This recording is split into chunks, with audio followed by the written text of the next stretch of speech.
I want to start by giving what may be to many of you a new definition of the word myth. As normally used, the word myth means an idle tale, a fable, a falsehood, or an idea that's out of date, something untrue.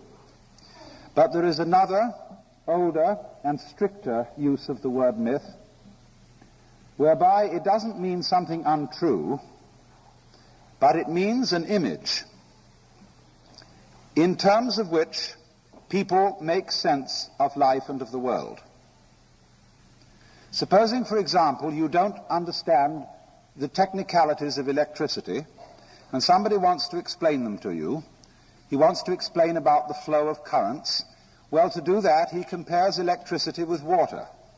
And because you understand water, you get some idea about the behavior of electricity. Or if an astronomer wants to explain to you what he means by expanding space, he'll use the metaphor of a balloon, a black balloon with white spots on it. The white spots represent the galaxies. And then if you blow up the balloon, they all get further away from each other at the same speed as the balloon blows up. In neither case are we saying that electricity is water or that the universe is a balloon with white spots on it. We are saying it's something like it.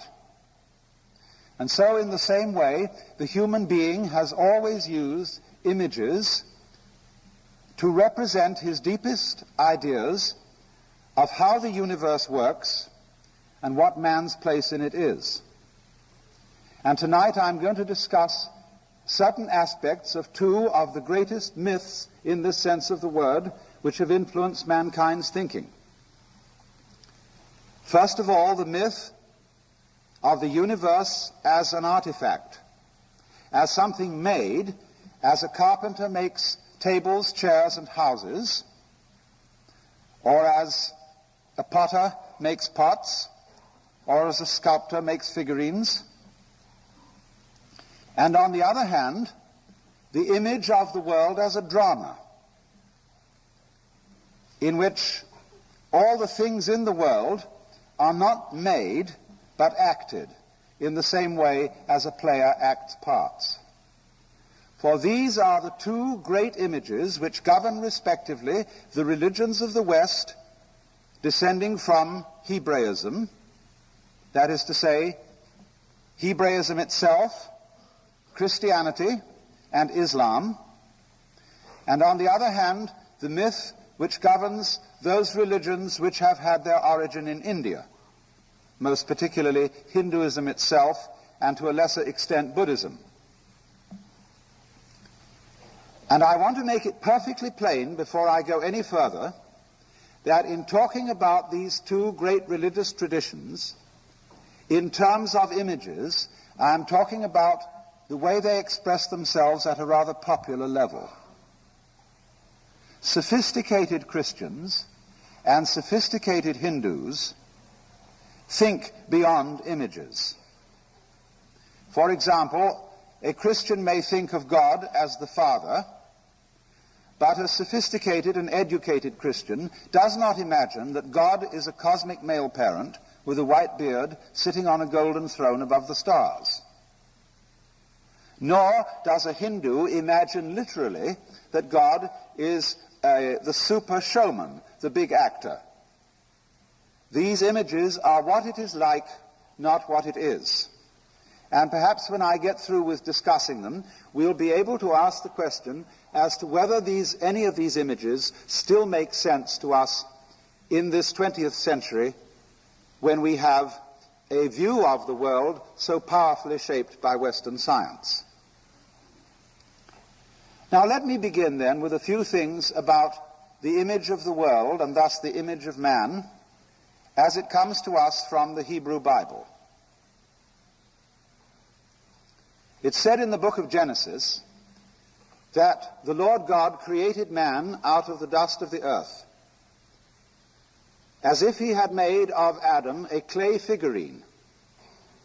And then he blew the breath of life into its nostrils, and the figurine became alive. And it said that the figurine was made in the image of God. For God, who is conceived in this particular image as personal, as a living, intelligent spirit, creates in man something like that. But you must note very definitely that this is a creation, as the potter makes a pot out of clay. For the creature that the Lord God has made is not God.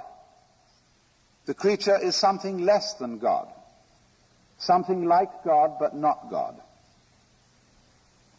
And you will see some very interesting consequences follow from this idea of the world as an artifact. What follows from it is that the whole universe is seen as a marvelous technical accomplishment. And if it is made, there must be an explanation of how it is made. And the whole history of Western thought has in many ways been an attempt to discover how the Creator did it. What were the principles? What were the laws laid down? What, in other words, was the blueprint that underlies this creation? And this image has therefore persisted throughout Western history and continues on into a time when very many people do not believe in Christianity or Judaism or Islam. They are, you might say, agnostics or atheists, but they still carry on something of this idea of the world as an artifact.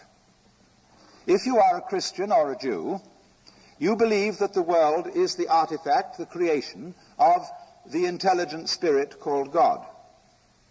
But if in this culture you are an atheist or an agnostic, you believe that the world is an automatic machine without a creator, something which made itself. We might say then that our original model of the universe was the ceramic model. And the Bible is full of references to God as the potter, who makes the world out of obedient clay. But when Western thinkers in the 18th century began to drop the idea of a personal God, they kept the idea of the artifact. And so we could say that after the ceramic model of the universe, we got the fully automatic model. And still, you see, underlying our way of thinking about things is the question, how are they put together? And if you want to find out, one of the obvious ways to proceed is to take them to pieces. Everybody knows that if you want to find out how something is made, you unscrew the parts and see what the secret is inside the box. And so Western science in its beginnings took everything apart. It took animals apart, it took flowers apart, it took rocks apart. And then when they got it reduced to its tiniest pieces, they tried to find methods of taking those apart too, so that we could eventually discover what the very smallest small things were, and so know what building blocks the Creator, or the fully automatic model, used in order to put it all together, hoping that that would lead us to an understanding of how life works. Man himself in all this was looked upon as a creation, something made. Only, there were some difficulties about this, because if you believe in the world in accordance with the idea of the fully automatic model, you've really got to admit that man too is fully automatic. In other words, he's a machine rather than a person. Man is something, in other words, that says, doffs its hat to you and says, how do you do? I'm a person, I'm alive, I'm sensible, I talk, I have feelings. But you wonder, do you really? Or are you just an automaton? Am I real, or am I just an automaton? The general result of the Western image of man hasn't been quite that. What it's come down to under the dispensation of the fully automatic model is this. We are living beings, we're very sensitive, and inside the human skin, by an extraordinary fluke of nature, there has arisen something called reason. And there have also arisen values, such as love. But this was a fluke, because it happened inside a fully automatic universe, which is stupid, because it's merely automatic. You won't, in other words, find anything really intelligent outside human skins. And therefore, if that is so, the only thing that people can do, if they want to maintain reason and love in this universe, is to fight nature and beat the stupid external world into submission to the human will. And so the war against nature is the great project thus far of Western technology. Because you see, each one of us, because we have inherit from thousands of years of history a view of man as something made, and almost of a sort of breath breathed into a pot of clay, or an image of clay, a kind of, each one feels himself as a globule of consciousness or mind, living inside a vehicle called my body. And since the world outside that body is stupid, we feel estranged from the world. When we find out how enormous the universe is, that makes us as individuals feel extremely unimportant and rather lonely.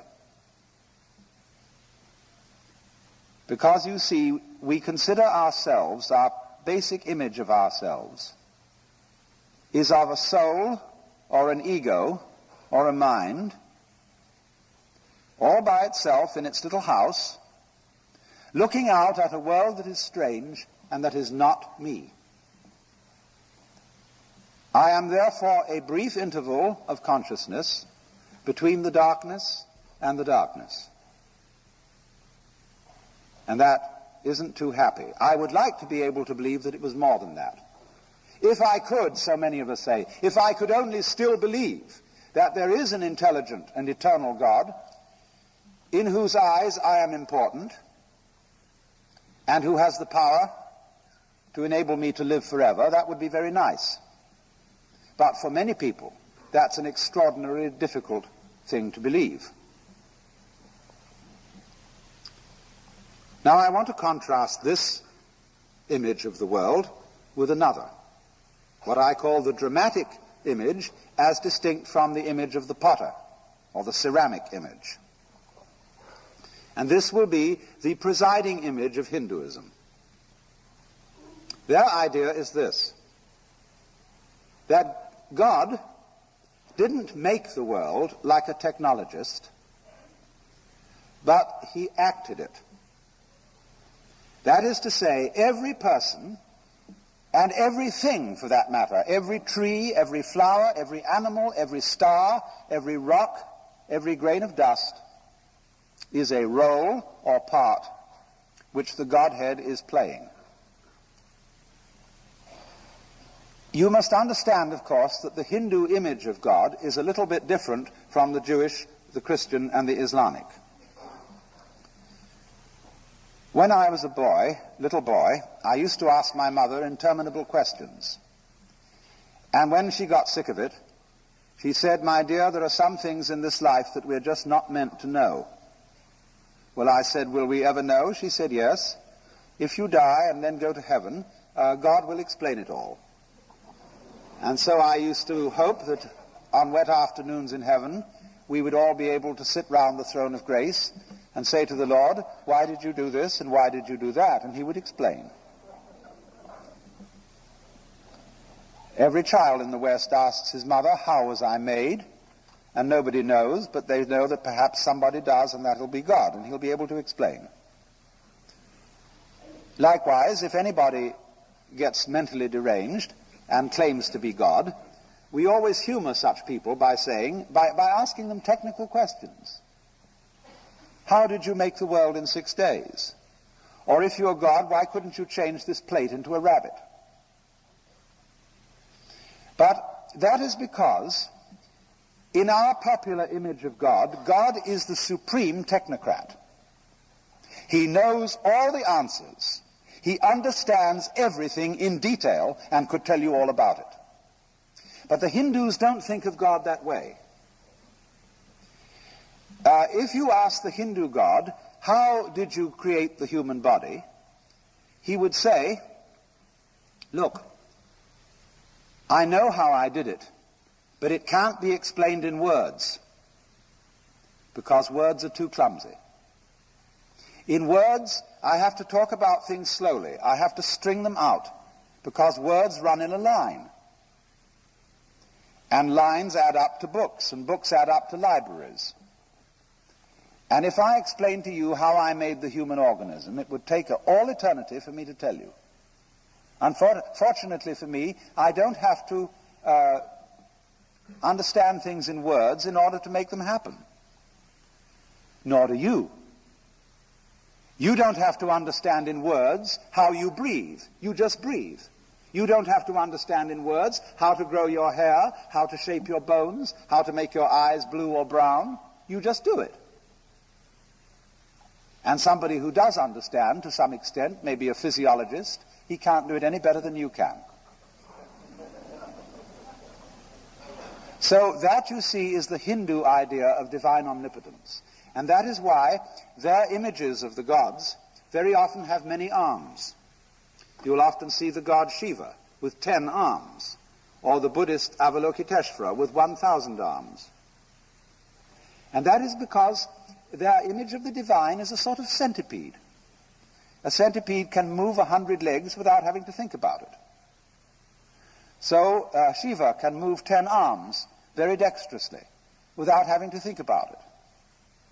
And you know what happened to the centipede when it stopped to think how to move 100 legs. It got all balled up. So in this way, the Hindus do not think of God as being a technician in the sense of having a verbal or mathematical understanding of how the world is created. It's done in a simpler way, just like that.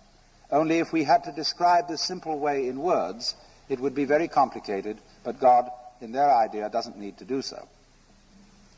But the remarkable difference is that the Hindu doesn't see any fundamental division between God and the world. The world is God at play. The world is God acting. Now, how could you possibly arrive at such an idea? Very simply, when he tries to think why there is a world at all, because if you think about it, it is extraordinarily odd that there is anything. It would have been much simpler and required a great deal less energy for there to have been nothing. But here it is. And why? Well, what would you do if you were God? Or let me put it in a simpler way. Supposing that every night you could dream any dream you wanted to dream. What would you do?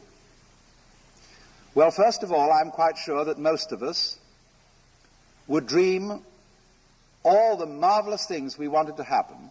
We would fulfill all our wishes. And we might go on that way for months. Besides, you could make it extraordinarily rich by wishing to dream 75 years in one night, full of glorious happenings.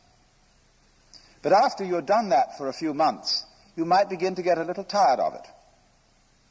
And you would say, what about an adventure tonight, in which something terribly exciting and rather dangerous is going to happen, but I'll know I'm dreaming, so it won't be too bad. And I'll wake up if it gets too serious. So you do that for a while. You rescue princesses in distress from dragons and all sorts of things. And then when you've done that for some time, you say, now let's go out a bit further. Let's forget it's a dream and have a real thrill. Ooh.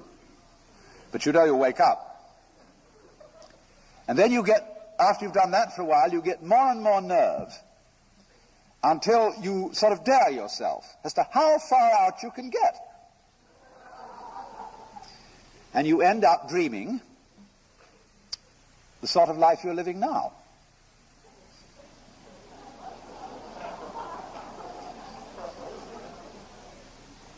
Now, why does one do that? Why would one do that?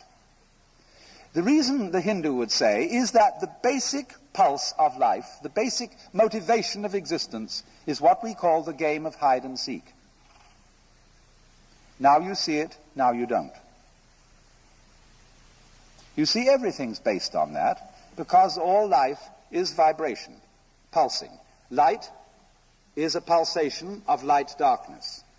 Sound is a pulsation of sound-silence. Everything is going at various speeds. And in order to have, say, it's like the motion of a wave. Now, a wave consists of two pulses, the crest and the trough. You can't have crests without troughs. You can't have troughs without crests. They always go together. You can't have hide without seek. You can't have seek without hide. Just, for example, you can't have here without there. Because if you didn't know where there was, you wouldn't know where here was. You can't have is without isn't, because you don't know what you mean by is unless you also know what you mean by isn't, and vice versa. So in that way, they think that hide and seek is the fundamental game. As if the Lord, God, the Brahman as they call it, said in the beginning, "Get lost, man. Disappear, and I'll find you again later." And then when, the disappearance gets very far out, then the contrary rhythm begins, and the dreamer wakes up and finds out, whew, that was a relief. And then, after a rest period in which everything is, of course, at peace, it starts all over again, because the spirit of adventure springs eternal. Now then, the Hindus had extremely vast ideas of space and time for their period in history, and they have the theory that the hiding part of the game goes on for 4,320,000 years, a period called a kalpa, K-A-L-P-A in Sanskrit. And then the seek part, that is to say, let me put it this way, the dreaming part, is followed by the waking part. The dreaming is the hiding, where the Godhead imagines that it's all of us. Then for another 4,320,000 years, there's a period of awakening. And then at the end of that, again begins the dream. Now the dreaming period is further subdivided into 4 stages. The first stage is the longest, and it's the best. During that stage, the dream is beautiful. The second stage is not quite so long, and it's a little unsettling. There's an element of instability in it, a certain touch of insecurity. In the third stage, which is not, again, so long, the forces of light and the forces of darkness, of good and of evil, are equally balanced, and things are beginning to look rather dangerous. And in the fourth stage, which is the shortest of them all, the negative, dark, or evil side triumphs, and the whole thing blows up in the end. But then that's like the bang in the dream, when you get shot in a dream and you wake up, and it was after all a dream. And so then there's a waking period before the whole thing starts again. But you will notice, if you compute, I haven't gone into the mathematics of it, but if you do, you will find out that in this drama, the forces of the dark side are operative for 1/3 of the time, the forces of the light side for 2/3 of the time. And this is a very ingenious arrangement, because we are seeing here the fundamental principles of drama. Consider drama. Here is a stage. And over the stage here is what we call the proscenium arch. And out there is the audience. Now, you're supposed to be in the world of reality. Let's suppose this isn't a lecture tonight, but a show. And you've come outside into the show, and you know you're real people, living in the real world, but you're going to see a play, which isn't real. There are actors coming on the stage, but behind the scenes here, they're real people like you. But so that you don't see them that way, they're going to put on their costumes and their makeup, and then they're going to come out in front here and pretend to various roles. But you know, you want to be half convinced that what they're doing on the stage is real. And the work of a great actor is to get you sitting on the edge of your chair in anxiety, or weeping, or roaring with laughter, because he's almost persuaded you that what is on the stage is really happening. That is the greatness of his art, to take the audience in. And of course, in the same way, the Hindu feels that the Godhead acts his part so well that he takes himself in completely. So that each one of you is the Godhead, wonderfully fooled by your own act. And although you won't admit it to yourself, enjoying it like anything. Because you mustn't admit it. That'd give the show away.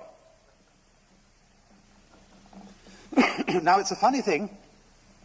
When you say, I'm a person, the word person is a word from the drama. You know, when you open a play, that is the script, you'll see the list of the actors, and it's called dramatis personae, the persons of the drama. And the word person in Latin is persona. That means through sound. Something through which sound comes. Because the persona in Greco-Roman drama was the mask worn by the actors, and because they acted on an open-air stage, the mouth was shaped like a small megaphone, and that would project the sound. So the person is the mask. Isn't it funny now how we've forgotten that? And so Harry Emerson Fosdick could write a book called How to Be a Real Person, which, if translated literally, is How to Be a Genuine Fake. Because in the old sense, you see, the person is the role, the part played by the actor. But if you forget, you see, that you are the actor, and you think you're the person, you've been taken in by your own role. You're enrolled. You're bewitched, spellbound, enchanted. So then, look at something else about the drama and its nature. In the drama, there has to be a villain. Unless, of course, you're acting some kind of a non-play, which doesn't have any story. But all fundamental stories start out with the status quo, where everybody's sort of going along, and then something has to come in to upset everything. And the interest of the play is, how are we going to solve it? It's the same when you play cards. Supposing you're playing solitaire. You start by shuffling the deck, and that introduces chaos. And the game is to play order against chaos. So in the drama, somebody has to be the villain and play the dark side. And then the hero plays against him. If you go to the theater for a good cry, then you let the villain win and you call it a tragedy. If you go for a thrill, you let the hero win. If you go for laughs, you call it a comedy. There are different arrangements then between the hero and the villain. But in all cases, when the curtain goes down at the end of the drama, the hero and the villain step out hand in hand, and the audience applaud both. They don't boo the villain at the end of the play. They applaud him for acting the part of the villain so well. And they applaud the hero for acting the part of the hero so well. Because they know that the hero role and the villain role are only masks. And so you see behind the stage, too, there is the green room, where after the play is over and before it begins, the masks are taken off. And so the Hindus feel that behind the scene, that is to say, in reality, under the surface, you are all the actor, marvelously skilled in playing many parts and in getting lost in the mazes of your own minds and the entanglements of your own affairs, as if this were the most urgent thing going. But behind the scenes, in the green room, you might say in the very back of your mind, in the very depths of your soul, you always have a very tiny sneaking suspicion that you might not be the you that you think you are. The Germans call it a Hintergedanke, a thought way, way back in your head that you will hardly admit to yourself. Because, of course, you've been brought up, most of you, if you were brought up in the Hebrew Christian tradition, it would be very wicked indeed to think that you were God. That would be blasphemy. And don't you ever dare think such an idea. Which, of course, is all as it should be, because the show must go on. Until, of course, the time does come to stop. Now, you will see that this involves two quite different ways of dealing with the fundamental question, two fundamental questions. One, what is man? That is, who are you? And in the Hebrew Christian answer, we more or less say, well, I'm me.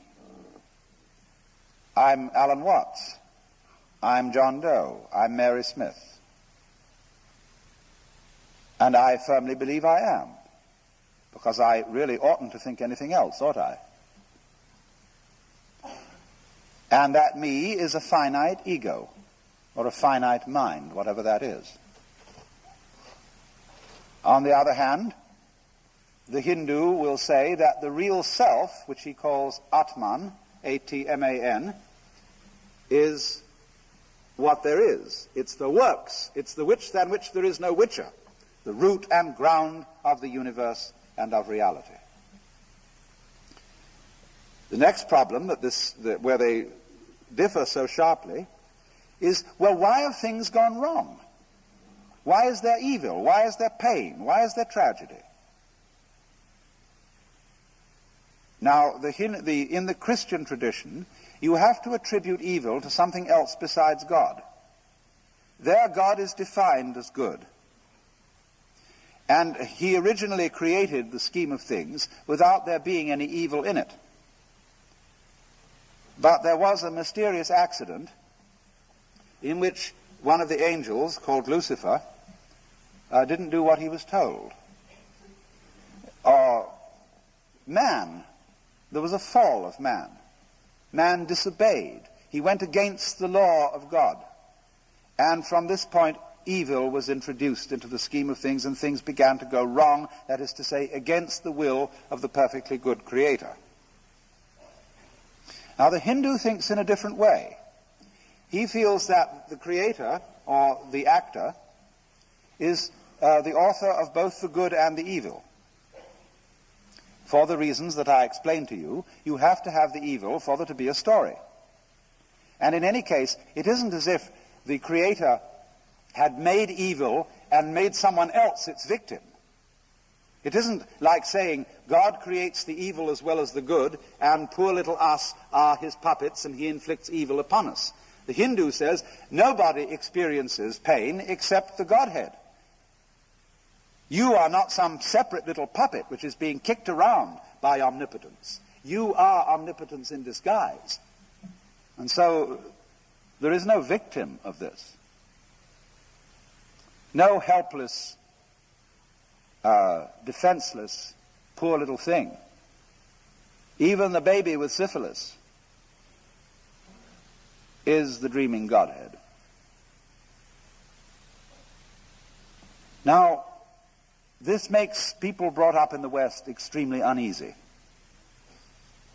because it seems to undercut the foundations of moral behavior and say, well, if good and evil are created by God, isn't this a universe in which just anything goes? I mean, if I'm God in disguise, surely if I realize that, I can get away with murder.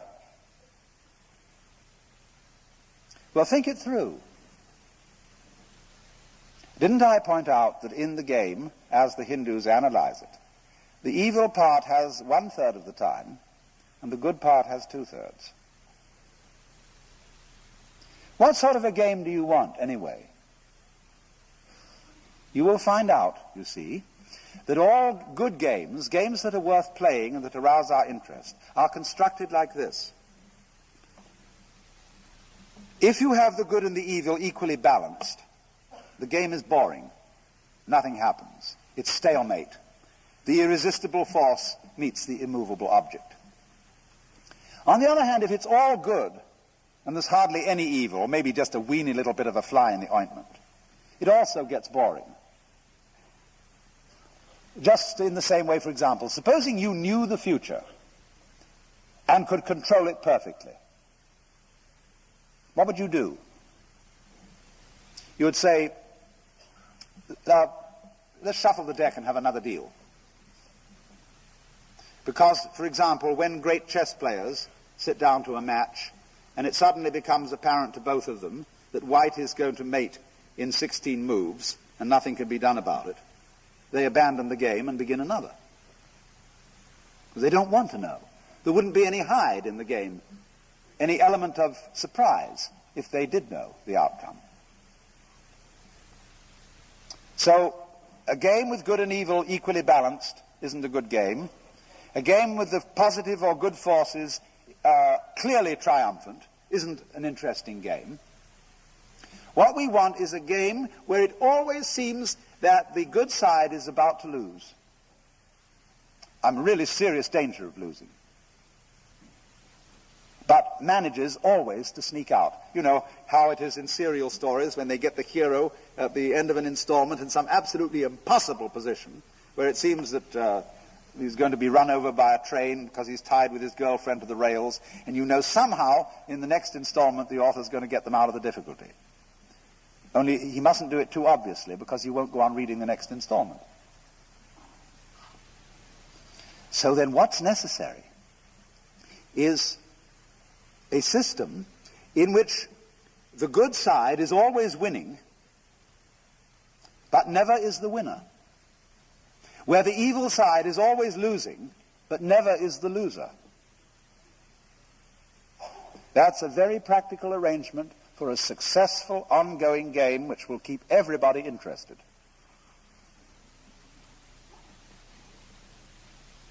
And you must watch this in practical politics. Every in-group or group of nice people needs an out-group of nasty people. Otherwise they wouldn't know who they were.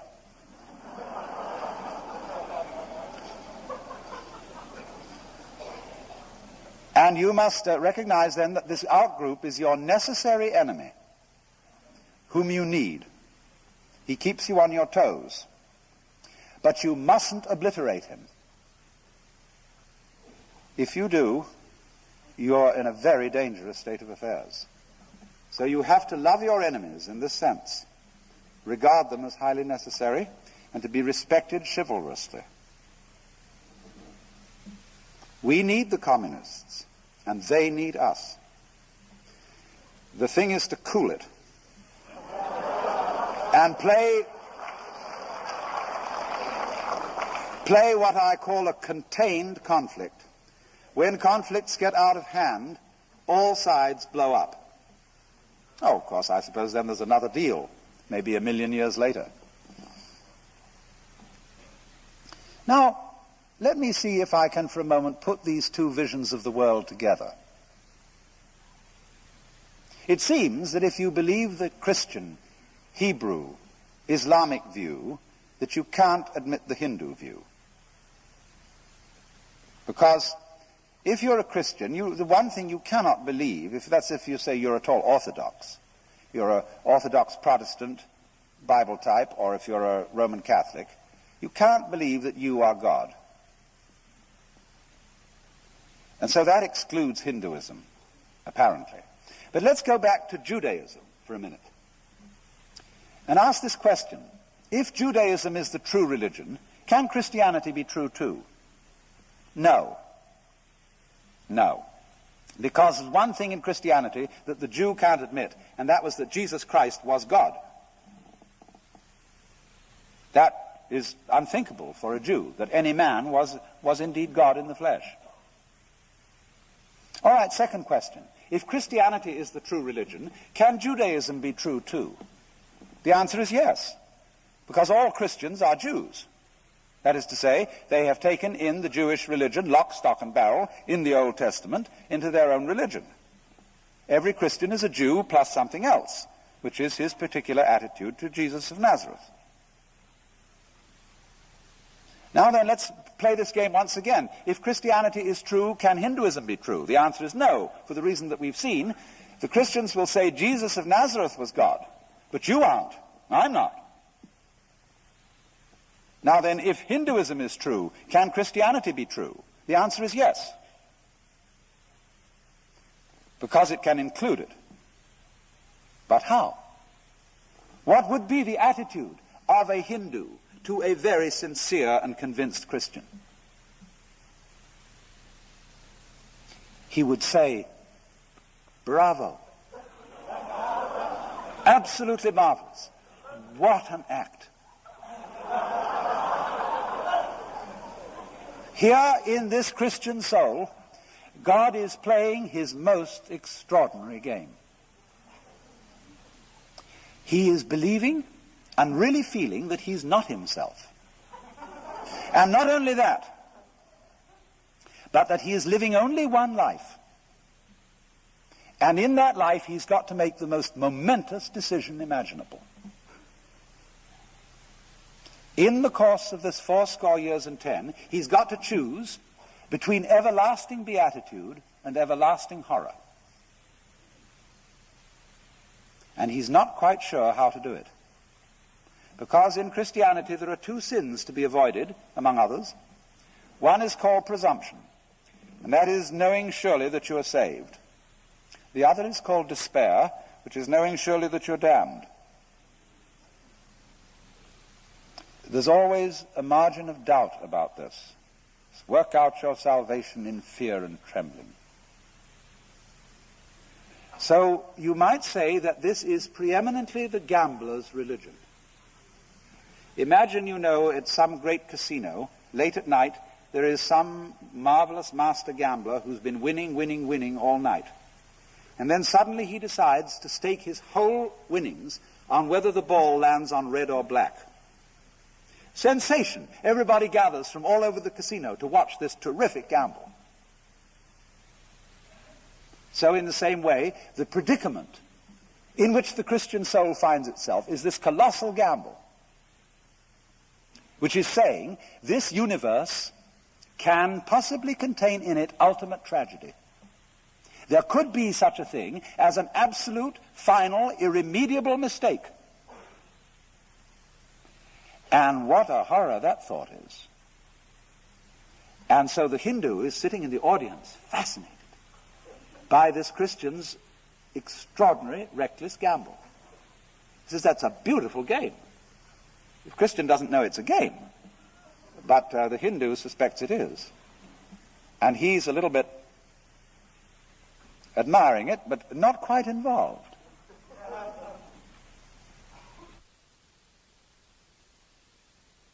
Is a balloon with white spots on it. We are saying it's something like it. And so in the same way, the human being has always used images to represent his deepest ideas of how the universe works and what man's place in it is.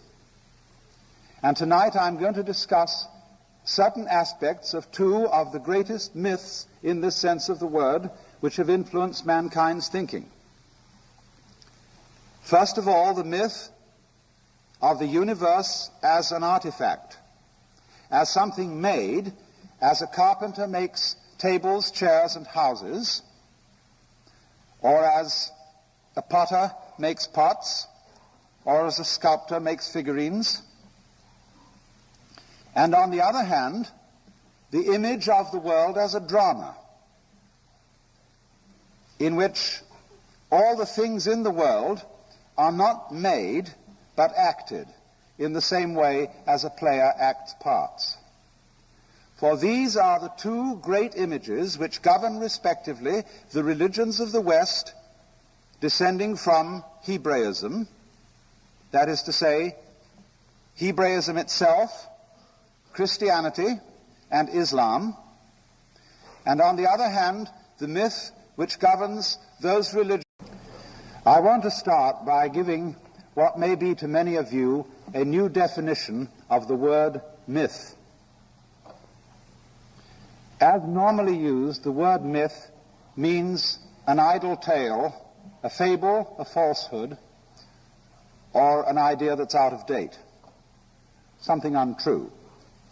But there is another, older and stricter use of the word myth, whereby it doesn't mean something untrue, but it means an image in terms of which people make sense of life and of the world. Supposing, for example, you don't understand the technicalities of electricity, and somebody wants to explain them to you. He wants to explain about the flow of currents. Well, to do that, he compares electricity with water. And because you understand water, you get some idea about the behavior of electricity. Or if an astronomer wants to explain to you what he means by expanding space, he'll use the metaphor of a balloon, a black balloon with white spots on it. The white spots represent the galaxies. And then if you blow up the balloon, they all get further away from each other at the same speed as the balloon blows up. In neither case are we saying that electricity is water or that the universe, the whole universe, is seen as a marvelous technical accomplishment. And if it is made, there must be an explanation of how it is made, and the whole history of Western thought has in many ways been an attempt to discover how the Creator did it. What were the principles? What were the laws laid down? What, in other words, was the blueprint that underlies this creation? And this image has therefore persisted throughout Western history and continues on into a time when very many people do not believe in Christianity or Judaism or Islam. They are, you might say, agnostics or atheists, but they still carry on something of this idea of the world as an artifact. If you are a Christian or a Jew, you believe that the world is the artifact, the creation, of the intelligent spirit called God. But if in this culture you are an atheist or an agnostic, you believe that the world is an automatic machine without a creator, something which made itself. We might say then that our original model of the universe was the ceramic model, which have had their origin in India, most particularly Hinduism itself, and to a lesser extent Buddhism. And I want to make it perfectly plain before I go any further that in talking about these two great religious traditions, in terms of images, I am talking about the way they express themselves at a rather popular level.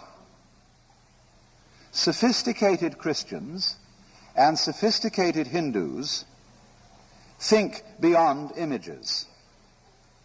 For example, a Christian may think of God as the Father, but a sophisticated and educated Christian does not imagine that God is a cosmic male parent with a white beard sitting on a golden throne above the stars.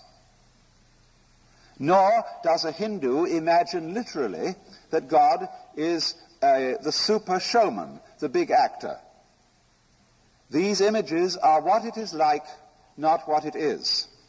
And perhaps when I get through with discussing them, we'll be able to ask the question as to whether any of these images still make sense to us in this 20th century when we have a view of the world so powerfully shaped by Western science. Now let me begin then with a few things about the image of the world, and thus the image of man, as it comes to us from the Hebrew Bible. It's said in the book of Genesis that the Lord God created man out of the dust of the earth, as if he had made of Adam a clay figurine. And then he blew the breath of life into its nostrils, and the figurine became alive. And it said that the figurine was made in the image of God. For God, who is conceived in this particular image as personal, as a living, intelligent spirit, creates in man something like that. But you must note very definitely that this is a creation, as the potter makes a pot out of clay. For the creature that the Lord God has made is not God. The creature is something less than God, something like God but not God. And you will see some very interesting consequences follow from this idea of the world as an artifact. What follows from it is that